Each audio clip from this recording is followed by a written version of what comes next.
BFM Business, BFM Crypto, les pros. L'avenir est le seul endroit où l'on est tous certains de passer le restant de nos jours et ça tombe bien, on s'offre un morceau d'avenir chaque vendredi, 25 minutes consacrées aux blockchains et aux cryptos qui, les blockchains et les cryptos, contiennent sans doute une fraction de notre avenir. On est ravis de vous retrouver avec nos experts, les meilleurs experts français de l'écosystème et de l'univers crypto. Owen est avec nous, Owen Simonin. Bonjour Owen. Bonjour. Bienvenue, votre chaîne YouTube Hasher. Vous êtes également à la tête de Meria. Stanislas Barthélémy nous rejoint également aujourd'hui. Bonjour Stanislas. Bonjour Guillaume. Bienvenue aussi, manager crypto et Web3 pour KPMG France. Et puis, vous l'entendez, Vincent Gann, analyste technique indépendant. Bonjour Vincent.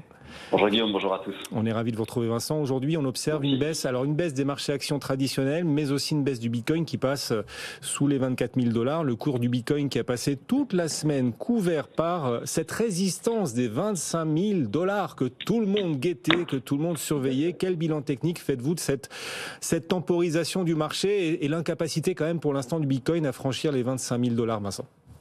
Oui, effectivement, cher Guillaume, alors vous avez identifié la bonne résistance technique, les 25 000 $. Alors, simplement pour les auditeurs qui arrivent, mais vous l'avez déjà bien décrit sur votre antenne, c'est un peu le scénario fondamental noir aujourd'hui avec ce rebond de l'inflation aux États-Unis. Ça fait quand même un peu mal parce que depuis un an, les coûts de financement, les taux d'intérêt se sont quand même envolés et on a l'impression que le marché a vraiment besoin d'une récession. En tout cas, que le cadre économique a besoin d'une grosse, bonne récession pour briser cette inflation qui ne l'est toujours pas. Alors effectivement, dans un tel contexte, il est impossible que le cours du Bitcoin dépasse cette résistance des 25 000 $. Un peu de contexte pour les auditeurs, 50% de rebond pour le cours du Bitcoin, alors probablement un peu moins maintenant depuis le début de l'année. Ces 50% de rebond, le marché cherche à les consolider. Avec de telles données fondamentales, c'est un peu compliqué. Après, lorsqu'on regarde plus en détail les caractéristiques de ce rebond, alors je précise de 16 000 à maintenant seulement 23 500 $, c'est toujours resté fragile du côté des données de volume et de participation. Puis surtout, il y a un très net manque de retour de la confiance des investisseurs particuliers lorsqu'on regarde par exemple l'évolution de la courbe des dépôts-retraits au sein des plateformes centralisées. En fait, si vous voulez, le débat entre tous les analystes techniques, de savoir toute cette phase de hausse entre 16 000 $, c'était le point bas annuel, et les niveaux actuels, est de savoir est-ce qu'il s'agit d'un bear market rally ou est-ce qu'il s'agit de la première phase d'une nouvelle tendance haussière? Alors, moi, je vais rester là simplement sur des considérations techniques, mais lorsqu'on regarde les fondamentaux, on a quand même quelques doutes sur le fait que le marché soit vraiment entré dans une nouvelle phase haussière de moyen long terme. Et pour rester sur les considérations techniques, écoutez, moi, je ne vais pas prendre de risques, je vais être très large. Je vais vous dire qu'il va être difficile de faire un choix entre ces deux hypothèses tant qu'on se maintient entre 20 et 25. C'est vraiment l'intervalle de neutralité, je dirais. Si un jour le marché, grâce à une amélioration des conditions fondamentales et un retour de la demande, dépasse les 25 000 $, là, écoutez, moi, je pourrais vous certifier que oui, nous démarrons une nouvelle phase haussière de long terme. Le vrai risque maintenant, eu égard à la persistance de ces contraintes fondamentales, le risque serait pour le cours du Bitcoin de rebasculer sous les 20 000 $. Et là, la situation serait compliquée. C'est même en soi un petit miracle aujourd'hui que le marché ne fasse que moins 2%. Vous direz-vous, la séance n'est pas terminée. Mais bon, voilà, il ne faut pas se mentir. Ce rebond de l'inflation aux États-Unis, alors qu'on atteint maintenant des taux d'intérêt du marché de 4 à 5%, et encore pour certaines entreprises, les taux d'intérêt sont quand même beaucoup plus élevés, le fait que ça ne brise pas l'inflation, c'est quand même une sacrée mauvaise nouvelle et le cours du Bitcoin n'est pas étanche à ce cadre fondamental qui concerne toutes les classes d'actifs. Et comment se fait la transmission justement, Vincent? Vous adorez observer ça de très très près, la transmission entre les données macro et aujourd'hui le chiffre d'inflation supérieur aux attentes et les cours des cryptos. Écoutez, non mais excellente question, mon cher Guillaume. Écoutez, moi je vous dirais que dans la structure de la tendance du cours du Bitcoin, l'architecture, je vais prendre un peu une métaphore, les trois clés de voûte de la tendance du Bitcoin, c'est le niveau général de liquidité, c'est la dynamique et la valeur absolue des taux d'intérêt et la dynamique du dollar américain. Lorsqu'on regarde aujourd'hui le rebond de l'inflation aux États-Unis, vous observez les conséquences sur le marché, un très net rebond du dollar US, des taux d'intérêt obligataires qui sont en train de dépasser leur record pluriannuel. Voilà, le mécanisme de transmission se fait comme ça. Si vous voulez, tant que le dollar américain restera dans sa tendance haussière, il est improbable que le cours de Bitcoin franchisse les 25 000 $. Et voilà, écoutez, moi je vous dirais que sur le plus long terme, nous ne faisons ici que reporter dans le temps le prochain bull market du cours du Bitcoin. Donc, patience. Merci Vincent, ça fait du bien d'entendre ça. Bon, attention à ceux qui nous suivent, bien sûr, d'investir en crypto, que l'argent qu'on est prêt à perdre, ça on le répète quand même à chaque fois. Vincent Gane avec nous en direct, analyste technique indépendant. Et pendant ce temps, on en est où sur le front de la régulation ? Parce que les régulateurs ne prennent pas de vacances. Les régulateurs américains, notamment, ne prennent pas de vacances. La vente de Voyager à Binance US, dont on parlait déjà ici il y a quelques semaines, cette vente est suspendue. Qu'est-ce qui bloque ? Qu'est-ce qui fâche encore, Owen, les régulateurs ? Quels points bloquants identifient-ils ? Eh bien, plusieurs points, et ça commence à devenir un long tunnel en enfer pour les utilisateurs de Voyager qui, à chaque fois, ont un espoir de voir leur société rachetée par un externe et obtenir potentiellement un remboursement de leur solde. Et encore une fois, c'est reculer, et toujours un point d'interrogation. En l'occurrence, vous le savez, Voyager devait être racheté par FTX avant qu'FTX ne sorte de la partie, et c'est ensuite Binance qui s'est positionné, mais aujourd'hui, c'est la Security Exchange Commission ainsi que le régulateur de New York qui s'oppose justement à cette acquisition. Trois points principaux. Principalement le fait que le remboursement des utilisateurs de Voyager en cas d'acquisition devait se faire avec la crypto-monnaie de Voyager, le VGX. VGX qui pourrait, selon une analyse de la Security Exchange Commission, être considéré comme un security. Et à ce moment-là, naturellement, un titre financier non enregistré, et donc ce ne serait pas possible. La deuxième chose, c'est qu'actuellement, Binance US est encore sujet à certains potentiels blanchiments d'argent aux États-Unis. Rien n'a été prouvé, mais c'est une discussion qui est en cours, et dans le doute, les régulateurs ne préfèrent ne pas avoir de doute, justement. Et pour terminer, c'est le régulateur new-yorkais qui estimerait que dans le cadre d'un remboursement des utilisateurs, les utilisateurs américains, notamment les New-Yorkais, seraient désavantagés face à certains autres utilisateurs dans le monde qui pourraient être prioritaires sur certains remboursements. Bref, trois bonnes raisons pour s'opposer à cette vente. Ça fait quand même 2 gros coups du régulateur américain sur Binance en peu de temps, étant donné qu'ils ont suspendu, il y a de ça 1 à 2 semaines, leur fameux stablecoin, le BUSD. Le régulateur américain ne prend pas de vacances. L'écosystème va-t-il perdre le game face aux régulateurs ? On peut multiplier les exemples d'ailleurs. Même la NBA se fait chipper le ballon. Alors pas par le régulateur en l'occurrence, mais par la justice américaine Stanislas. Qu'est-ce que la justice US trouve à redire sur le projet de NFT de la NBA ? C'est toujours le même sujet, c'est de considérer que des actifs crypto, actifs numériques, puissent être des securities, donc des titres financiers. Pour contextualiser, la NBA a lancé son service en 2020, ça s'appelle NBA Top Shot, et on achetait des NFT, donc des collectibles, qui représentent ce qu'on appelle des moments, c'est-à-dire des petites vidéos de magnifiques, par exemple Dunk de LeBron James, etc. Et il s'avère que la société derrière cette initiative, qui s'appelle Dapper Labs aux États-Unis, a créé sa propre infrastructure. À l'époque, ils avaient créé les fameux CryptoKitties sur Ethereum, sauf qu'Ethereum, les transactions coûtaient trop cher, et donc ils ont préféré faire leur propre infrastructure, avec évidemment leur propre crypto qui s'appelle le Flow. Et dans le cadre d'une class action qui a été lancée par une partie des clients, justement, le juge a refusé la requête en nullité de Dapper Labs en disant que ça pouvait être un titre financier. Donc c'est là le nœud gordien, c'est est-ce que c'est un titre financier ou pas ? Ça semble un peu quand même étonnant d'avoir un NFT qui représente un moment qui serait comme un security, mais j'ai envie de dire que la SEC et les régulateurs ont tout droit de dire que c'est un titre financier. Donc il y a un doute aujourd'hui sur le modèle de Dapper Labs, c'est-à-dire ces NFT qui représentent des petits moments de NBA, parce qu'il y a une infrastructure qui n'est pas très publique et qui en l'occurrence est privée. Et dans son choix, le juge explique que ça peut être un titre financier de par cette infrastructure privée derrière. Donc ça ne veut pas dire que les autres projets de NFT sont des security, mais il y a un modèle qui pose question. Owen. On va voir un gros shift très bientôt. Les États-Unis vont devoir se positionner parce qu'on commence à voir Binance qui se fait couper un stablecoin. Pourquoi pas d'autres stablecoins, presque tous basés sur le dollar. Des services de stacking coupés pour Kraken. Des collections de NFT qui ne peuvent plus avancer à cause justement d'une potentielle qualification d'NFT, de securities. Les États-Unis vont soit se positionner en essayant de cadrer la finance traditionnelle, les règles de la finance traditionnelle sur les cryptos et à ce moment-là interdire énormément de services. Et à ce moment-là, je pense que les États-Unis vont sortir du jeu de la crypto en offrant une grosse opportunité à l'Europe. Et c'est rarement dans ce sens-là. Soit au contraire, créer un modèle exprès pour encadrer les crypto-monnaies. Car c'est vrai que la plupart du temps, ils émettent un doute, ils bloquent certaines situations, mais ils ne sont pas encore clivants. Et ce serait quand même étonnant de les voir... Est-ce que vous préféreriez, en tant qu'acteur européen, que les États-Unis sortent du game ou on a besoin d'eux quand même ? Je pense que le mieux, c'est de souhaiter le développement global de l'écosystème et même si pour des initiatives européennes, ce serait plus profitable, avoir l'entièreté des différents positions mondiales qui sont pour le développement de cet actif seraient bien pour l'utilisateur final. Pareil. Une forme de colère divine de la part des régulateurs américains, mais en l'absence de cadre. Et si on raisonne en termes politiques, on voit que par exemple Hong Kong se réouvre un peu à la crypto, avec l'ombre un peu du PCC derrière. Donc si on raisonne en termes politiques, il y a peut-être un réveil asiatique, et donc les Américains auraient plutôt tendance à faire un cadre pour préserver une industrie, question de souveraineté. La colère divine des régulateurs, mais dans l'écosystème crypto, tout n'est pas que sévice, tout n'est pas que supplice, tout n'est pas que justice. Derrière la pluie, l'arc-en-ciel, et il s'appelle Coinbase. Cette semaine, Coinbase, le géant américain coté en bourse, nous annonce des résultats supérieurs aux attentes. C'est l'un des rayons soleil de la semaine. Alors c'est quand même une tradition aux États-Unis, espérer le moins sur les publications des entreprises pour avoir un maximum de bonnes surprises. Mais dans la publication de Coinbase, il y a de vraies grandes bonnes surprises. Est-ce qu'on peut les décrire, Owen ? On avait parlé il y a 1 ou 2 semaines sur ce même plateau des revenus surprenants d'USDT.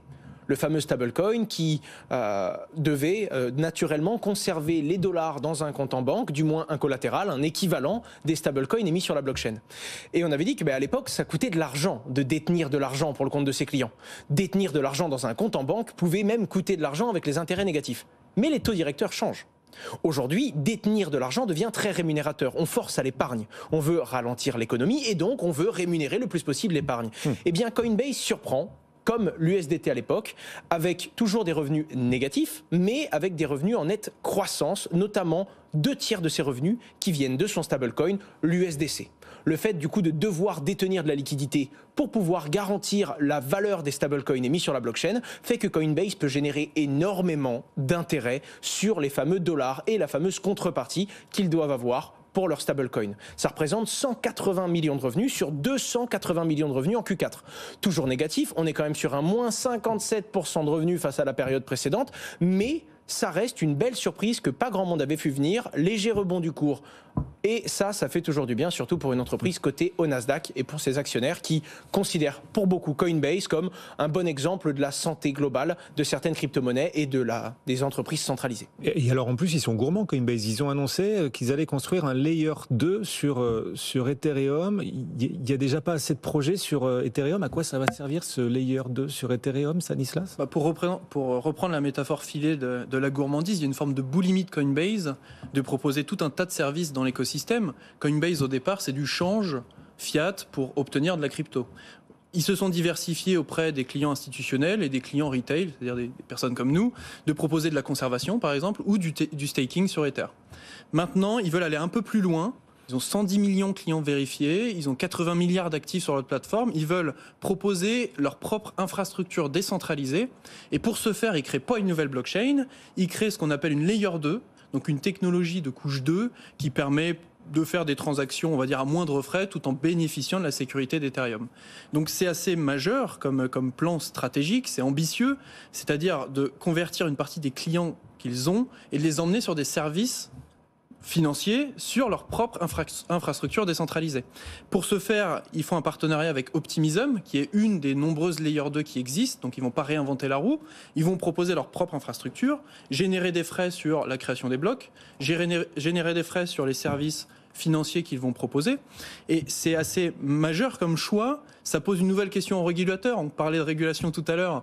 Est-ce que le fait de créer sa propre infrastructure décentralisée, ça peut les protéger de cette colère divine qu'on évoquait juste avant? Grosse question, parce qu'en réalité, l'infrastructure Layer 2 n'est pas totalement décentralisée. Donc ça va être progressif. Ils veulent arriver à la décentralisation, donc ils sont quand même à risque. Mais il y a une grande ambition d'apporter une partie des 110 millions de clients qu'ils ont sur cette infrastructure et de permettre aussi à n'importe qui de venir sur leur chaîne. Ils ont annoncé des partenariats avec tous les grands services DeFi, finances décentralisées. Je pense à Uniswap, à Aave. Et petit clin d'œil aux régulateurs aussi, ils ont annoncé déjà des partenariats avec des entreprises qui proposent de l'analytique, de montrer que certes, c'est une infrastructure blockchain, mais il existe de la transparence, on peut regarder les flux. Et ça les différencie un peu de Binance qui a proposé sa propre infrastructure blockchain, la fameuse Binance Smart Chain, recréée avec leurs propres jetons. La Coinbase construit au-dessus d'Ethereum en utilisant l'Ether comme monnaie de transaction. D'accord. Et puis il y a un côté vert dans le fruit, non? Parce que c'est une plateforme centralisée, mais qui noue des partenariats avec des plateformes ou des services décentralisés. Enfin voilà, ça peut même être un pied de nez, parce que ils n'avaient pas eu le droit de lancer leur produit de lending Coinbase. Produit de lending, c'est quand le client peut donne le droit à Coinbase de prêter de la crypto-monnaie contre des intérêts. Eux, ils n'avaient pas eu le droit, alors que tout le monde le faisait en plein bull run. Ils n'avaient pas eu le droit de prêter les crypto-monnaies de leurs clients. Parce que, justement, ils sont cotés, donc très surveillés, donc ils doivent demander la permission avant de faire tout mouvement. Leur infrastructure décentralisée, pour l'instant, ne l'est pas, comme tu l'as précisé, mais ils veulent y venir à terme. Et ce qu'il faut bien comprendre, c'est qu'à partir du moment où elle sera décentralisée, Coinbase n'aura plus le contrôle de cette infrastructure. Ils auront peut-être des commissionnements, ils auront peut-être, évidemment, parce que ce sont les créateurs, des revenus liés à cette activité, mais si la décentralisation et la communauté s'emparent du projet, si le régulateur oblige à Coinbase d'arrêter, Coinbase pourra factuellement dire « nous n'en sommes pas capables ». Et ça change tout le modèle parce que si la centralisation ne crée pas un cadre qui permet à l'innovation de se développer, la décentralisation le fera parce que rien ne peut techniquement arrêter ces différentes solutions. Je pense qu'il y a deux choses à ajouter. C'est ce qui a été dit, effectivement, c'est tout ça. Mais ce qui n'a pas été dit, c'est que c'est une infrastructure qui peut servir à d'autres choses. Du paiement. On parlait justement des résultats de Coinbase avec leur USDC qui est le stablecoin. Ils ont Coinbase Commerce, c'est-à-dire qu'on peut faire du paiement en utilisant du stablecoin via cette infrastructure. La promesse, faire du paiement en crypto-euro, en crypto-dollar pour 1, 2, 3 centimes de frais avec un settlement instantané. Et autre chose, il y a cette volonté de peut-être migrer une partie de leur business model traditionnel on-chain sur l'infrastructure relativement décentralisée. C'est toute la distinction, la nuance à faire. C'est que quand on fait du change crypto to crypto, on pourrait le faire sur ce type d'infrastructure, là où avant, ils le faisaient en centralisé.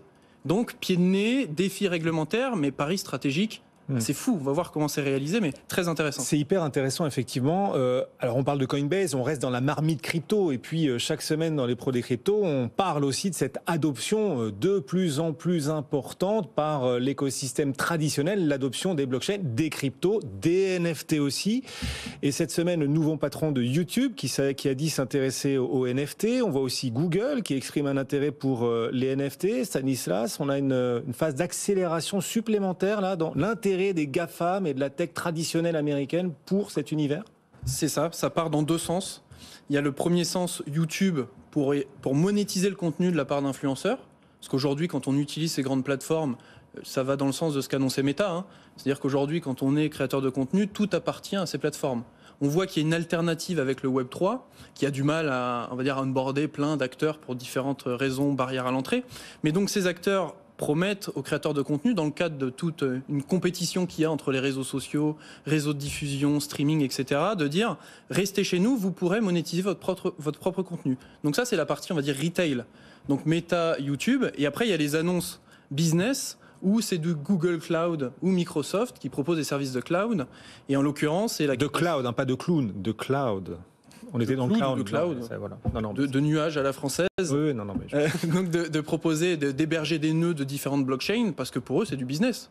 C'est faire de l'argent. Et les protocoles derrière sont très contents de proposer des services. Donc c'est un peu double.